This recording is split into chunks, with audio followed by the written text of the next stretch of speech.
வணக்கம். ராமநாதபுரம் மாவட்டத்திற்கு இந்திய வானிலை ஆய்வு மையம் ரெட் அலர்ட் விடுத்த நிலையில் வளிமண்டல மேலடுக்கு சுழற்சியின் காரணமாக நேற்று குறுகிய நேரத்தில் பாம்பனில் மேக வெடிப்பு ஏற்பட்டு கனமழை கொட்டி தீர்த்தது. இது ஒருபுறம் இருக்க கடந்த 24 மணி நேரத்தில் மாவட்டம் முழுவதும் கனமழை பெய்து வருகிறது. இதனால் ராமநாதபுரம் மாவட்டம் ஆட்டம் கண்டதென்றே சொல்லலாம்.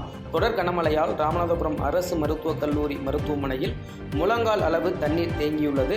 இதனால் வெளி நோயாளிகள் சிகிச்சைக்கு உள்ளே செல்ல முடியாத நிலை நிலவி வருகிறது. அது மட்டுமல்லாமல் உள்நோயாளிகளின் உறவினர்கள் அத்தியாவசிய தேவைக்கு வெளியேற முடியாமல் மருத்துவமனையிலேயே முடங்கும் நிலை நீடித்து வருகிறது.